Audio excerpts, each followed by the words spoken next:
Oh my God, it's Thursday. Is it Thursday, Renee? It's Thursday already, Ian. Happy Thursday. Happy Thursday. It's time for the Weekend 10. What is the Weekend 10? It's 10 fabulous things you should be doing in Northeast Florida, especially in this fall weather, which is amazing. It is amazing. We've cooled down. We're in the low 80s. That's right. We're in the low 80s, and it's like, it's fall weather. To us, that's fall. I'm putting that cardigan on. I might sweat a little, but I'm working it. I'm working my fall look. And so the first exciting thing that's happened is the pumpkins have arrived, right? The pumpkins finally arrived at what we call the Pumpkin Church in St. Augustine, which is First United Methodist Church. Yeah. It's on King Street. And this is an annual event. This is a huge annual event. It's been going on so many years. I don't even know how many, but it is called the Pumpkin Church for a reason. That's what people call it. Right. It's 118 King Street in downtown St. Augustine. The most memorable thing that ever happened at the Pumpkin Church was when Hurricane Matthew came through and the pumpkins all floated away. Oh. Yes. So everyone still talks about the pumpkin. And so, do we know what the hours for the Pumpkin Church are? Yes, 10 a.m. to 7 p.m. daily. They are open daily, obviously, but the pumpkins will run out. So they just say they're available until they run out. And you know, Thursday, we also have a fabulous event. We let in with a little bit of their iconic music, and that is the legendary group Earth, Wind, and Fire is taking the stage at the St. Augustine Amp. You know it, the Amp. The Amp is back and programming up a storm. Earth, Wind, and Fire doesn't really need much of an introduction to the people listening to this. Right? That's right. They're just amazing. Plenty of double platinum hits. Songs in the top 100, sold over 100 million albums worldwide. And can you imagine just being at the Amp in this good weather on a Thursday night listening to, September is my favorite. You're sitting at the Amp watching the sunset. Oh, come on. And listening to that music. It's gold. It is. It's autumn gold, darling. It is an amazing venue. Amazing venue. Our next thing is the Corn Maze. And yes. The Corn Maze is happening at the Sykes family farm, and it really is something for the whole family, wouldn't you say? It is. There's something to do for everyone. Of course, there's the maze that you can get lost in, but it is family friendly. They have little stories along the way, and you can find your way out eventually.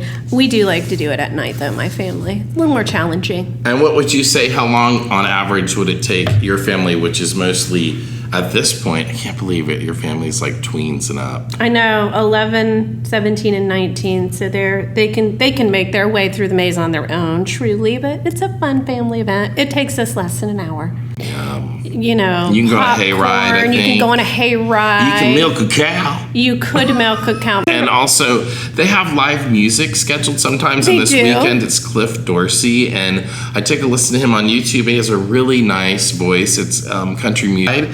Tickets are $15, right? And kids under 2 is free. Mm-hmm. And they've got a military and senior citizens discount, which is $13. So that's about the price of the movie. And also this Sunday, there's a blood drive.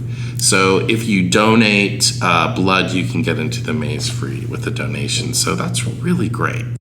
Another great thing that's coming up is the Rhythm and Ribs Festival, which is this weekend. It's going to take place in the Francis Field in downtown St. Augustine with headliner Travis Tritt. He's no slouch, right? Right. I mean, Travis Tritt. Come on, man. Wow. So it's going to have award-winning barbecue masters, artisans, a kids zone, and other activities. And this is sponsored by the St. Augustine Sunrise Rotary, and their proceeds are going to help benefit local charitable organizations. They do. They give back. I think over the 24 years plus, they have given back about $1 million. Man, that's amazing. Yes. Next thing that's coming up, and you said to me when I mentioned it to you, was like, oh my gosh, that's coming up already, and that is Cracker Day at the St. Johns County Fairgrounds. Yes, that's an annual event that has truly been going on for a long time. As long as the church pumpkins? Probably longer. Wow. I'm going to go ahead and say. Yeah. Wow. Yeah. And then there's a huge farmer's market there. with vendors and artisans and everyone in their homemade goods. Right, so we're going back to having the relaxed jeans while Definitely. Wear your event. relaxed jeans, maybe some closed-toed shoes. There's barrel races. Yeah, you can watch all that. Pole races. Whip cracking, I have no idea what that is. Oh. A whip cracking event. Yeah, they actually crack those long, those long leather whips. They make a really loud cracking sound. This next thing you were telling me about a couple weeks ago, and that is the Vilano Beach Market Airstream Row. Oh my goodness, it's such a cool little market. And there are Airstreams there, and they have apparel and, all kinds of home decor, plants, vendors, food trucks.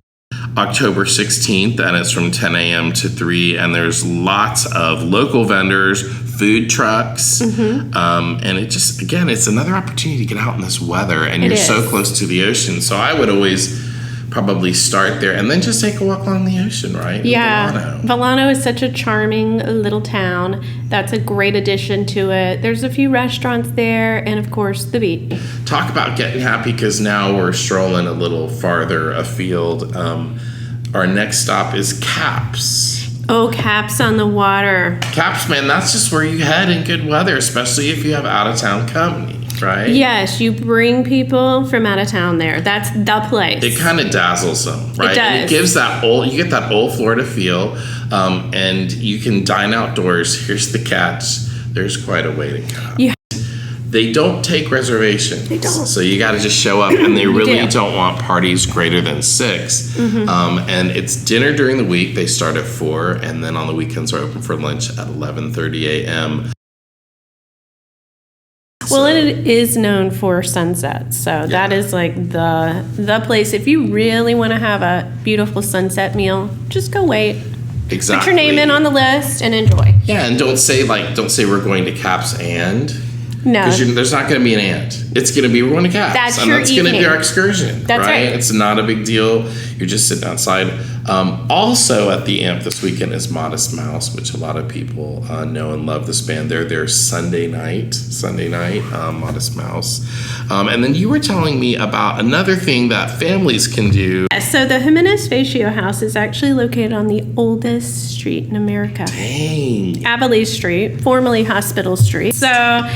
But it is on maps. That road is on maps from the 1560s. Wow. I know, right? Man. So this Jimenez Facio House is a museum. It's a 3-story historic home that's been made into a museum. It was built by a Spanish merchant, and then it was owned by women throughout the entire 1800s and run as a boarding house. So they have a little special thing in October called Twilight Tours, and they're telling a little history of it, but at nighttime. So you get a whole different view of the museum. The stories are not going to be too scary. So it is family friendly, 6, 7, and 8 p.m. each Friday and Saturday night. So it's probably more spooky than scary. A little spooky, just kind of the, history of people who lived and possibly died there. Right. And then finally, we would be wrong if we have been focusing mostly on St. Johns County, but we got to mention the theater juggernaut event of the season, Northeast Florida, and that is that Hamilton finishes its run this weekend, and it has been a glorious 3 weeks. It has. People have been waiting for so long. And I took my family last week on a Wednesday night. On a Wednesday night, it was packed. Yeah. I'm gonna have to say, it blew me away. Yeah. There wasn't a weak link in the cast. The lighting design was stunning. It felt like about an hour long, but it was closer to 2.5 hours. It felt like an hour long, and their performances, looking like Friday and Saturday, is sold out, but there is a Sunday evening show that's still got availability. That's Sunday 7:30, so that would be that closing performance. And again, you really don't want to miss it, and it's a great way to signal back That is. theater's back. It's back. It's wonderful. Yeah, so it's really great. So check out all these things on the Totally St. Augustine website. Renee and I are looking for suggestions. We're looking for guests on this podcast that will drop every Thursday morning to help you plan your weekend. So we're signing off, and this is our maiden voyage on our Weekend 10. Thanks, Ian. Bye.